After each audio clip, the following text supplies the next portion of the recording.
भारत में बाजरे का 5000 साल पुराना इतिहास है। यदि इतिहासकारों की बात माने तो 322 ईसा पूर्व से लेकर 185 ईसा पूर्व मौर्य राजवंश के दौरान बाजरा खूब उगाया जाता था। मौर्य काल में लोग गर्मियों में गेहूं और सर्दियों में बाजरे को उपजाते थे और उसका उपभोग करते थे। अगर वर्तमान काल की बात करें तो भारत के राजस्थान में बहुत बड़ी मात्रा में अभी भी बाजरे को उपजाया जाता है। वहाँ पर बहुत सारे डिशेस ऐसी हैं जो बाजरे से बनती है और काफ़ी ज़्यादा फेमस भी है। तो एक ऐसा अनाज जिसका लगभग 5000 साल पुराना इतिहास रहा है, ये दुर्भाग्य ही कहा जाएगा कि धीरे धीरे भारत एक नेशन के रूप में उसको भूलता चला गया।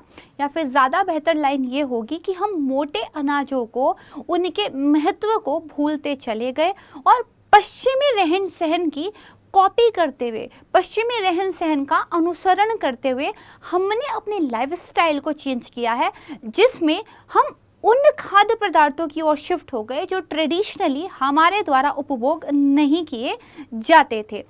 और मोटे अनाजों के इसी महत्व को फिर से स्थापित करने के लिए केंद्र सरकार की तरफ से राज्य सरकारों के साथ मिलकर काफ़ी सारे इनिशिएटिव्स लिए जा रहे हैं, जिसमें से जो रिसेंट में न्यूज़ में है वो ये है कि 2023 को अंतर्राष्ट्रीय मिलेट वर्ष के रूप में सरकार ने घोषित करवा दिया है वैश्विक पटल पर। तो बाजरा या फिर मैं कहूँ मोटे अनाज, इनका क्या महत्व है और भारत में आयुर्वेद जैसे जो चिकित्सा पद्धतियाँ हैं जो आहार पर बहुत ज़्यादा ध्यान देती हैं और जो मोटे अनाजों के उनके पोषक तत्वों की वजह से रिकमेंडेशन करती हैं आपके खाने के लिए, उनको हमारा भूलना और आज फिर से उनको अपनाना, इस यात्रा पर थोड़ी सी चर्चा करेंगे। नमस्कार दोस्तों, मेरा नाम है प्राची। संस्कृति आईएएस यूट्यूब चैनल पर आप सभी का बेहद स्वागत है। आज की वीडियो में हम इंटरनेशनल मिलेट ईयर, इस संदर्भ में बाजरा, मोटे अनाज, इन पर थोड़ी सी चर्चा करेंगे। वीडियो की शुरुआत हमेशा की तरह समाचार पत्रों की ओर एक नज़र डालते हुए करते हैं। यहाँ पर आप देखिए 2023 the international year of millets, जो मोदी जी हैं उन्होंने मन की बात में भी इस बाजरे का या आप कहें मोटे अनाजों का, मिलेट्स का जो है जिक्र किया है। यहाँ पर आप देखिए FAO यानी कि जो हमारा फूड एग्रीकल्चर ऑर्गेनाइजेशन है, वो इंटरनेशनल ईयर ऑफ मिलेट्स के साइड बाय साइड जो है कुछ इवेंट्स को जो है हेल्ड कर रहे हैं और PIB इंडिया की तरफ से हमें ये न्यूज़ देखने को मिली है। अनंतर देखिए यहाँ पर दुनिया ने मानी बाजरे की ताकत, 5000 साल पुराना है इसका इतिहास। लेकिन यहाँ पर एक महत्वपूर्ण तथ्य ध्यान रखिएगा, 5000 साल पुराने इतिहास के होने के बावजूद बाजरा भारत में दरअसल भारत का ही नहीं है, ये भारत में कहीं और से लाया गया था। दरअसल अफ्रीका से बाजरा जो है भारत में आया था। एक इम्पॉर्टेंट और इंटरेस्टिंग फैक्ट है, इसको थोड़ा सा ध्यान रखिएगा। यहाँ पर देखिए यूनाइटेड नेशन ने डिक्लेयर कर दिया है कि जो 2023 है उसको हम इंटरनेशनल मिलेट्स ईयर के रूप में जो है अपनाएंगे या उसको सेलिब्रेट करेंगे। यहाँ पर देखिए कर्नाटका की तरफ से बेसिकली ये इनिशिएटिव शुरू हुआ था, जिसको सेंट्रल गवर्नमेंट के एफर्ट से काफ़ी फ़ायदा मिला और यूनाइटेड नेशन में लगभग 70 से ज़्यादा कंट्रीज़ ने भारत का जो प्रस्ताव था उसका समर्थन किया था और फाइनली संयुक्त राष्ट्र सभा के अंदर या यूनाइटेड नेशन जनरल असेंबली के अंदर भारत के रेजोल्यूशन को अडॉप्ट कर लिया गया और 2023 को इंटरनेशनल मिलेट ईयर के रूप में फाइनली सेलिब्रेट करने की तैयारियां चल रही हैं। तो यहाँ पर देखिए जो प्रधानमंत्री जी नरेंद्र मोदी हैं, उनके ट्विटर हैंडल से भी इसके बारे में बाकायदा ट्वीट किया गया था और उन्होंने एक और बहुत इंटरेस्टिंग सी बात यहाँ पर बताई है कि जो डेलीगेट्स थे उनको दरअसल एक मिलेट मुरुक्कू नाम का स्नैक था, उसको जो है सर्व किया गया था। प्रधानमंत्री जी का कहना है कि वो पर्सनली भी काफ़ी चेरिश करते स्नैक को और उन्होंने बाकी लोगों से भी आग्रह किया था इस मुरुक्कू नाम के स्नैक को ट्राई करने के लिए। तो ये कुछ चीज़ें हैं जो लगातार न्यूज़ में बनी हुई थी, जिसकी वजह से आज जो है हम इस वीडियो को पढ़ रहे हैं। यहाँ पर एक बात का ध्यान रखिएगा कि बाजरा, इसको देखिए सुपर ग्रेन के रूप में जाना जाता है। मोटे अनाजों को हम सुपर ग्रेन बेसिकली कहते हैं। मिलेट्स के अंदर काफ़ी सारे जो है मोटे अनाज आते हैं और 7 तरह के मोटे अनाज जनरली भारत में उगाए जाते हैं। लेकिन क्या इनकी इम्पोर्टेंस को लेकर अभी जो है भारत सरकार जागृत हुई है? तो ऐसा नहीं है। 2018 में भी नेशनल ईयर के रूप में 2018 को बेसिकली नेशनल मिलेट ईयर के रूप में गवर्नमेंट ऑफ इंडिया की तरफ से सेलिब्रेट किया गया था। तो यहाँ पे इसके बारे में यही बताया हुआ है। यहाँ पर देखिए 2023 में जब हमने प्रस्ताव रखा इंटरनेशनल ईयर को लेकर, तो 72 से ज़्यादा देशों ने इसका समर्थन किया और फाइनली जो है ये एक्सेप्ट हो गया। इसका उद्देश्य क्या है? तो देखिए, मिलेट्स यानी कि मोटे अनाज, इनके अंदर जो पोषक तत्व होते हैं एक्चुअली उनका घनत्व काफ़ी होता है, लेकिन धीरे धीरे हम अपनी जीवन शैली में जैसे जैसे चेंज होते गए, ग्लोबलाइजेशन की वजह से जो हमारी एक मल्टीनेशनल कंपनीज हैं उन्होंने यहाँ पर आकर एक नया जो है फूड पैटर्न चलाया और वेस्टर्न अनुसरण के चलते हुए हमने जब अपनी फूड हैबिट्स को बदला तो हमने क्या है, इन सारी बदलती हुई चीज़ों के साथ अपनी हेल्दी लाइफस्टाइल को भी बदल लिया। और आज के टाइम में जीवन शैली से संबंधित बीमारियों से पूरा विश्व जूझ रहा है, जैसे डायबिटीज़ हो या फिर ब्लड प्रेशर हो। ये ऐसी बीमारियां हैं जो बदलती हुई जीवन शैली की वजह से हो रही हैं। तो न सिर्फ भारत में बल्कि अंतर्राष्ट्रीय रूप से इस बात को एक्सेप्ट किया जा रहा है कि हमें जो है वापस से कुछ परंपरागत पद्धतियों की ओर लौटना होगा और इसी तरीके से चावल और गेहूं के कंपेयर में मोटे अनाजों को वो खोया हुआ उनका महत्व देना होगा जिसको वो डिजर्व करते हैं। ना सिर्फ इनके अंदर पोषण ज़्यादा होता है बल्कि ये बहुत कम पानी के साथ और बहुत कम समय में उगाए जा सकते हैं। इसीलिए क्लाइमेट चेंज का जो एक इश्यू हमें आज फेस करना पड़ रहा है उसके लिए भी ये एक वरदान साबित हो सकते हैं। इन सारे पॉइंट्स पर हम जो है चर्चा करेंगे। यहाँ पर हम बात कर रहे थे कि जो उद्देश्य है वो दरअसल यही है कि लोगों को इस बारे में अवेयर किया जाए कि कुछ चीज़ें ऐसी हैं जिनको अगर आप अडेप्ट करते हैं तो आपको ज़्यादा बेनिफिट होगा। तो खाद्य सुरक्षा और पोषण में जो मिलेट्स हैं उनके बारे में जागरूकता फैलाना, और जब किसी चीज़ के बारे में हम जागरूकता फैलाएंगे तो जो अलग अलग स्टेक होल्डर्स हैं वो उसमें अनुसंधान विकास को लेके क्या है प्रोत्साहित होंगे। तो इस पर्टिकुलर एरिया में जो रिसर्च है डेवलपमेंट है उसको प्रमोट करना भी इसका क्या है एक उद्देश्य है। तो ये थोड़ा सा ध्यान रखिएगा।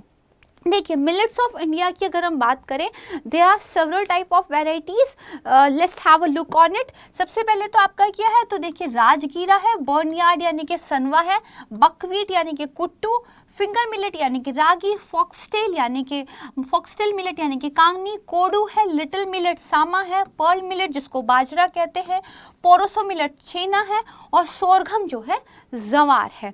तो ये आप थोड़ा सा इनके नाम याद रखने की कोशिश कीजिएगा। अब यहाँ पर देखिए उद्देश्य की हम बात कर रहे थे, तो सबसे पहले तो क्या है कि लोगों को पता चले कि ऐसी चीज़ें हैं और वो मार्केट में भी अवेलेबल हैं।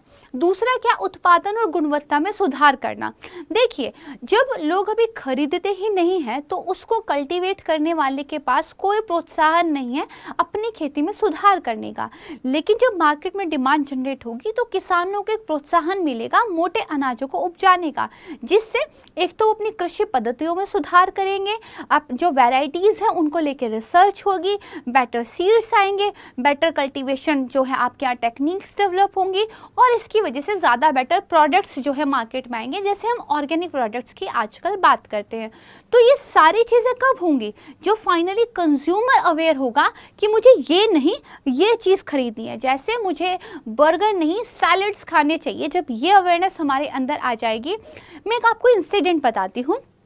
एक्चुअली मैं एक डॉक्टर से मिली थी, अपने फैमिली मेम्बर से रिलेटेड कोई हेल्थ कंसर्न थी उससे संबंधित। तो डॉक्टर ने एक्चुअली टी जो है अपने लिए ऑर्डर की थी और मैं बहुत शॉक रह गई थी इस चीज़ को देख के कि डॉक्टर ने अपनी चाय में जैगरी यानी कि गुड़ का जो है यूज़ किया था, जबकि बैक टू माई होम हम जो है वाइट शुगर यानी कि चीनी का यूज़ करते हैं। तो जबकि मेरे यहाँ गुड़ होता है, लेकिन हमने क्या किया है, हमने धीरे धीरे अपने लाइफस्टाइल को वेस्टर्नाइज कर लिया है। जहाँ पहले हम लोग गुड़ जैगरी का सेवन करते थे, वहीं हमने अब आज के टाइम पर वाइट शुगर जो कि एक स्लो पॉइजन है उसको कंज्यूम करना स्टार्ट कर दिया है। दिल्ली में एक वेरी हाई प्रोफाइल डॉक्टर के पास क्योंकि नॉलेज है कि white sugar is not healthy और jaggery powder is comparatively more healthy, तो वो उसको कंज्यूम कर रहे हैं। बट हम लोग क्योंकि इन चीज़ों को लेकर इतना अवेयर नहीं है तो हम अभी जो है अपनी बुरी हैबिट्स पे अटके पड़े हैं। When I come back to my home, मैंने अपनी फैमिली से ये चीज़ शेयर की एंड धीरे धीरे हम लोग अभी फिर से जेगरी पाउडर की तरफ स्विच कर रहे हैं। Same for the wheat. पहले हम सब अभी भी जनरली देखिए गेहूं की रोटी का यूज़ करते हैं। धीरे धीरे जब मैंने इस बारे में पढ़ाई की तो मुझे पता चला मल्टीग्रेन जो आपका आटा होता है दैट इज़ मोर बेनिफिशियल। तो मैंने और मेरी फैमिली ने स्विच किया मल्टीग्रेन आटे पे। लेकिन देन हमने और पढ़ा तो देखा कि जो मल्टीग्रेन प्रोडक्ट्स मार्केट में बिक भी रहे हैं वो सारे एक्चुअली अच्छे नहीं हैं। तो इंग्रेडिएंट की एक लिस्ट हमने चेक करनी शुरू की और फाइनली हम इस डिसीजन पे पहुँचे कि मोटे अनाजों को जो है रॉ फॉर्म में खरीद लिया जाए, देन जो है उसका खुद ही एक आटा बनवा लिया जाए। तो जैसे जैसे आप अवेयर होते हैं ना वैसे वैसे आप चीज़ों को अडॉप्ट करना शुरू कर देते हैं। जब आप अडॉप्ट करते हैं तो एक मांग, बाजार के अंदर एक डिमांड जनरेट होती है। जब डिमांड जनरेट होती है तो उसकी सप्लाई करने वाले को मोटिवेशन मिलता है और ज़्यादा सप्लाई करने का। ये एग्जाम्पल से मैं आपको समझा रही हूँ। और जब किसी चीज़ की डिमांड सप्लाई मैच होने लगती है तो उसमें इन्वेस्टमेंट बढ़ता है। जब किसी चीज़ में पैसा आने लगता है तो उसकी टेक्नोलॉजिकल डेवलपमेंट होने लगती है, उसमें जो है रिफॉर्म्स होने लगते हैं। और ये सब कुछ जो खेल शुरू होगा ये कंज्यूमर की अवेयरनेस से शुरू होगा। तो this is the basic idea जो मैं आपको कन्वे करना चाहती थी। तो जो सारे स्टेक होल्डर्स हैं, जो हितधारक है, वो फाइनली क्या है मोटिवेट होंगे इन सारे सेक्टर्स में काम करने के लिए। तो यही बात कि अनुसंधान और विकास जो है इसमें बढ़ेगा।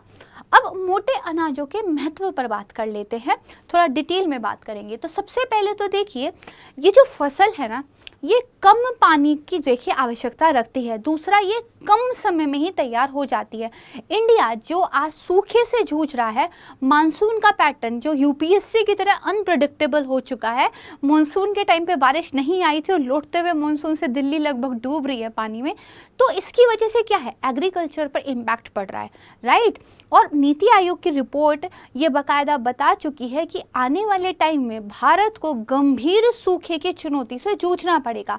मतलब हमें राइस एंड शुगर केन जो कि वाटर इंटेंसिव क्रॉप्स हैं इनसे स्विच करना पड़ेगा उन फसलों की ओर जो पानी की कम डिमांड रखती हैं, और मोटे अनाज वही फसल है। तो हमें बेसिकली एक तो पानी कम चाहिए, दूसरा क्या इन फसलों को पकने में समय कम लगता है। तो किसान क्या है जल्दी अपने खेत को फ्री कर लेगा, मोर क्रॉप साइकिल के माध्यम से वो ज़्यादा इनकम को जनरेट कर पाएगा। तो ये एक फ़ायदा है। इनका दूसरा क्या महत्व है, उच्च पोषण मूल्य, इनकी जो न्यूट्रिशन वैल्यू है वो बहुत ज़्यादा हाई है। मोटे अनाजों के अंदर फाइबर, प्रोटीन, माइक्रोन्यूट्रिएंट बहुत ज़्यादा मात्रा में मिलते हैं।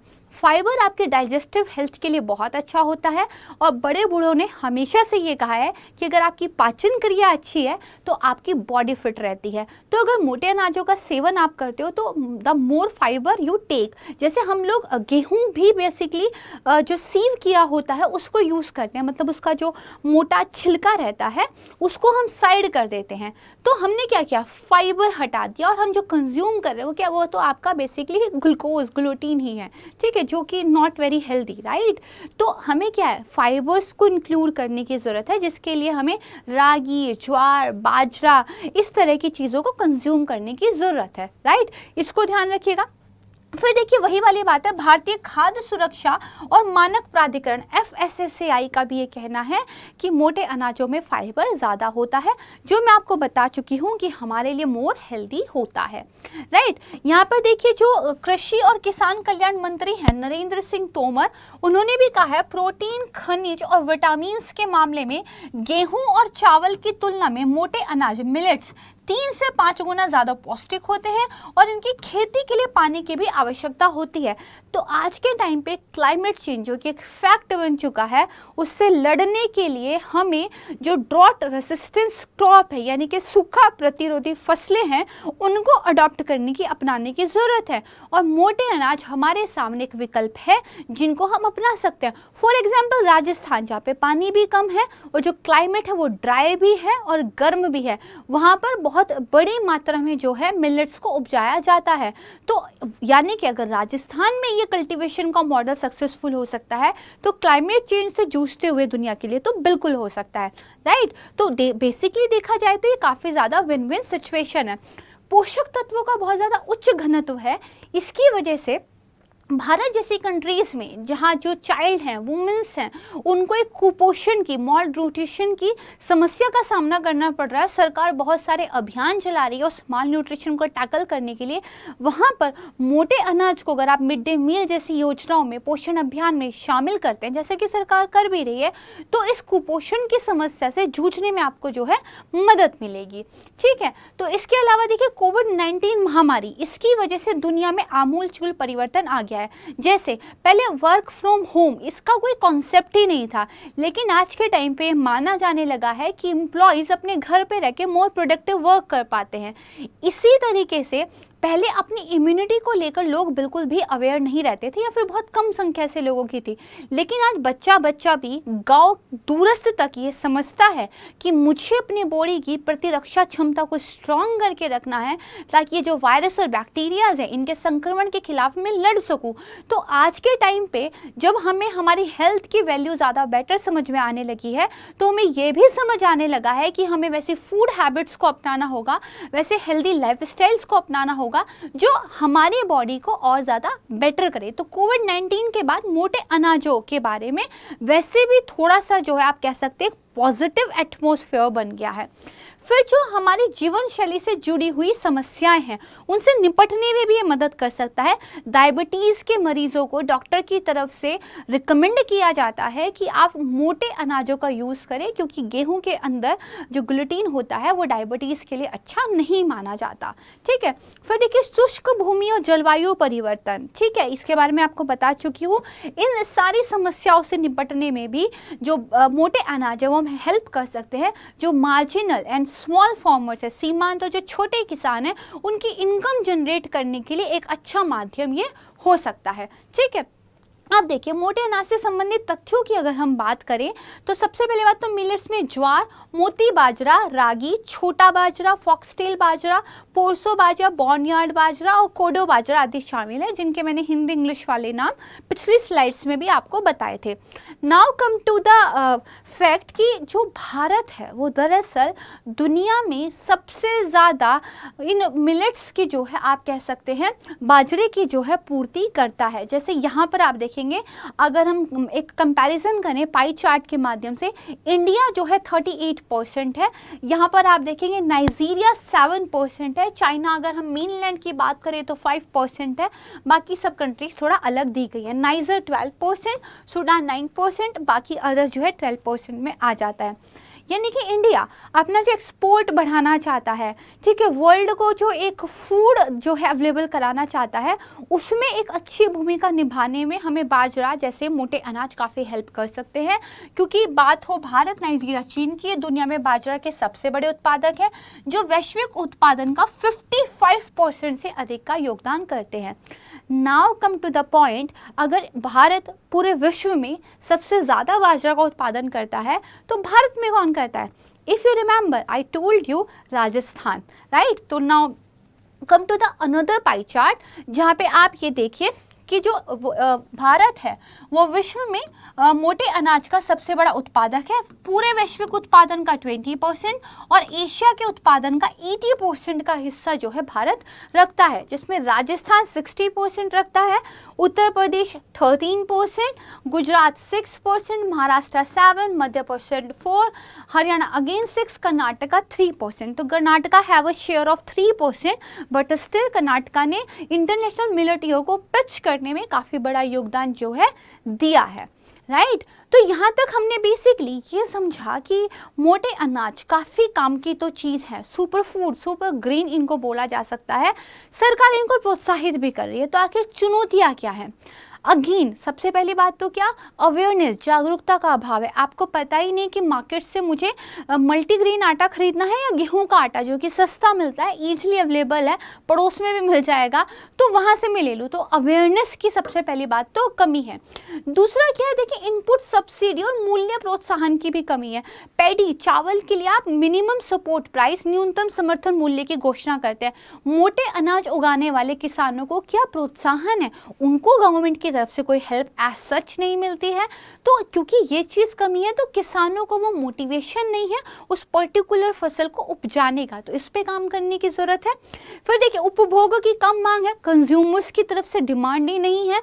प्रमुख कारण इसका क्या है, एक तो सीमित आपूर्ति है, जब डिमांड कम है तो सप्लाई भी कम है, महंगी कीमतें हैं। गेहूं का आटा सस्ता है, मल्टीग्रेन आटा महंगा है। उसमें भी अगर आप बाजरा, रागी, ज्वार इन सबको अलग अलग खरीदेंगे तो डबल और ट्रिपल रेट्स में आपको मिलता है। जैसे मैं पर्सनली ऑर्गेनिक तीनों चारों आटे लेती हूँ एंड देन उनको मिक्स कर लेती हूँ, ठीक है, लेकिन वो कंपैरेटिवली महंगा पड़ता है। तो इसकी वजह से एक मिडिल क्लास फैमिली जिसको डेली बेसिस पे खाना तो खाना ही है बट उतनी हाई इनकम नहीं है, वो इतना महंगा आटा कब तक अफोर्ड करेंगे। तो हमें क्या है, कीमतों को नीचे लेके आने की ज़रूरत है, जिसके लिए अगेन गवर्नमेंट की तरफ से प्रोत्साहन देने की आवश्यकता है। फिर यहाँ पे देखिए जो मार्केट है और जो किसान उपजा रहा है उसके बीच में लिंक्स का जो है अभाव है। अभी मोटे अनाज जो गांव के हाट हैं, मंडियां हैं, 30 त्योहारों पर कुछ ट्रेडिशनल अगर ऐसी चीज़ें बनती हैं वहीं तक सीमित है। हमें बेसिकली किसान के खेत में उपजे मोटे अनाजों को जो अर्बन सिटीज़ के सुपर फूड मार्केट्स हैं वहाँ पर लेके आना है और द न्यू कूल ट्रेंड इनको बनाने की ज़रूरत है। मैं ऐसा क्यों बोल रही हूँ, आज के टाइम पे यूथ उन चीज़ों को फॉलो करता है जो सो कॉल्ड वायरल हो जाते हैं, और आपने देखा होगा कि वायरल होने वाली चीज़ों की क्वालिटी कैसी होती है। खैर इस पे हम नहीं जाएंगे। बात ये है, सरकार ने ये तो समझा है कि यूथ को या फिर अगर कंज्यूमर्स को हमने कैप्चर करना है तो हमें चीज़ों को कूल बनाना होगा, यानी कि पॉपुलर बनाना होगा। सोशल मीडिया पर हमें उनको लेकर बातचीत करनी पड़ेगी। जैसे खादी के बारे में काफ़ी सारे इस तरह के इनिशिएटिव्स सरकार की तरफ से चलाए गए थे। जैसे नितिन गडकरी जी कहते हैं हम डेनिम खरीदते हैं लेकिन हम खादी नहीं खरीदते, और इसका बहुत बड़ा रीज़न ये है, डेनिम खरीदना कूल है और खादी के बारे में जानकारी नहीं है। खादी को एक मोटा खराब कपड़ा समझा जाता है जबकि खादी ज़्यादा बेटर फैब्रिक है। तो इसी तरीके से मोटे अनाजों को हमें पॉपुलर करना होगा। जिस तरह पिज़्ज़ा, बर्गर के कलरफुल एडवर्टीजमेंट देखकर हम लोग अट्रैक्ट होते हैं and we can easily spend 500 rupees on a single pizza, तो हम क्यों नहीं मोटे अनाजों पर स्पेंड कर लेते हैं। तो इसके लिए हमें क्या करना पड़ेगा, जो यूथ है उसका जो अटेंशन है वो लेना होगा। उसके अटेंशन के लिए हमें क्या है, चीज़ों को थोड़ा पॉपुलराइज करना पड़ेगा, राइट। और जब ऐसा हो जाएगा तो जो आज किसान के खेत में है वो कल को आपको सुपरमार्केट्स में मिलेगा, बड़े बड़े अर्बन सिटीज़ में, राइट। तो ये है। अब ऐसा नहीं है कि सरकार भी हाथ पे हाथ धरे बैठी है। ये अलग बात है कि देर आए दुरुस्त आयत वाली कहावत वो चरितार्थ कर रहे हैं और फिलहाल लेकिन वो बेहतर काम कर रहे हैं। तो सरकार की तरफ से देयर आर सम इनिशिएटिव्स जो बेसिकली इस दिशा में कार्य करने के लिए लिए गए हैं। जैसे वन इज जो खाद्य और सार्वजनिक वितरण विभाग है, उन्होंने बाकायदा इस बात के ऑर्डर दिए हैं कि जो कैंटीन है, जो मीटिंग्स वगैरह हैं, उसमें मोटे अनाजों को लेकर जो है चीज़ों को ज़्यादा ध्यान रखा जाए। अगर हायर लेवल से आप नॉर्मल आम आदमी को बस एक ऑर्डर दे देंगे, लेट्स कंज्यूम मोर मिलेट्स, तो उससे कुछ नहीं होगा। आपको ऊपर के लेवल पर भी इस तरह के ट्रेंड्स को पॉपुलराइज करना पड़ेगा, इस तरह की हैबिट्स को अपनाना पड़ेगा, वही फिल्टर होके जो है नीचे तक पहुंचेगा। इसी तरीके से जो कृषि और किसान कल्याण विभाग है, उन्होंने mygov.platform पर बेसिकली लोगों को मोटे अनाजों के लाभों के बारे में जागरूकता फैलाने के लिए बहुत सारे कंपटीशन जो है प्रोग्राम चलाए हुए हैं। सरकार की वेबसाइट आप प्लीज़ विजिट कीजिएगा। बहुत सारे इनिशिएटिव सरकार चला रही है। जैसे मोटे अनाज का ये जो अंतर्राष्ट्रीय वर्ष घोषित किया गया है, इसके लिए अगर आप कोई स्लोगन, कोई लोगो देते हैं, वो सिलेक्ट हो जाता है तो गवर्नमेंट ऑफ इंडिया की तरफ से आपको बहुत अच्छा प्राइस मिलेगा। सेम बहुत सारे क्विजेस, बहुत सारे कंपटीशन गवर्नमेंट की तरफ से चलाए जा रहे हैं जो आपको प्रमोट करते हैं, आपको प्रोत्साहित करते हैं कि आप जाके इन चीज़ों के बारे में पढ़ें। जैसे अभी मैं आपको पढ़ा रही हूँ, कल को आप अपनी फैमिली को बताएंगे एंड देन हम सब लोग मिलकर क्या है गुड हैबिट्स को डेवलप करेंगे, राइट। जैसे मैंने जैगरी की हैबिट जो है डॉक्टर से डेवलप की है। इसके अलावा देखिए सरकार ने क्या किया है, जो मोटे अनाज हैं उनको पोषक अनाजों के रूप में अधिसूचित कर दिया है, गवर्नमेंट ने नोटिफाई कर दिया है। और जो पोषण मिशन अभियान है इसके तहत इसको जो है शामिल कर लिया गया है। इसके अलावा राष्ट्रीय पोषक अनाज सम्मेलन 4.0 इसको गवर्नमेंट की तरफ से चलाया जा रहा है, जहाँ पे सारे स्टेक होल्डर्स, चाहे वो शिक्षाविद हों, वैज्ञानिक हों, किसान हों, या फिर जो है इंडस्ट्री वाले हों, खाद्य प्रोसेसरकर्ता हो, फूड प्रोसेसर्स हो, उन सबको बिठा के बातचीत की जा रही है। बात होगी तो मुद्दों के हल निकलेंगे और देन उनको फाइनली इम्प्लीमेंट किया जा सकेगा। उसी तरीके से सरकार जो है पॉलिसीज वगैरह को लेकर आएगी। तो यहाँ पे देखिए हमारा आज का वीडियो समाप्त होता है। मुझे उम्मीद है कि वीडियो आपको पसंद आया होगा। इसको लाइक ज़रूर कीजिएगा, ज़्यादा से ज़्यादा शेयर कीजिए, और अगर आप हमारे चैनल पर नए हैं तो इसको सब्सक्राइब कीजिएगा। बहुत जल्द मिलूंगी एक नए टॉपिक के साथ। तब तक के लिए नमस्कार, धन्यवाद, जय हिंद।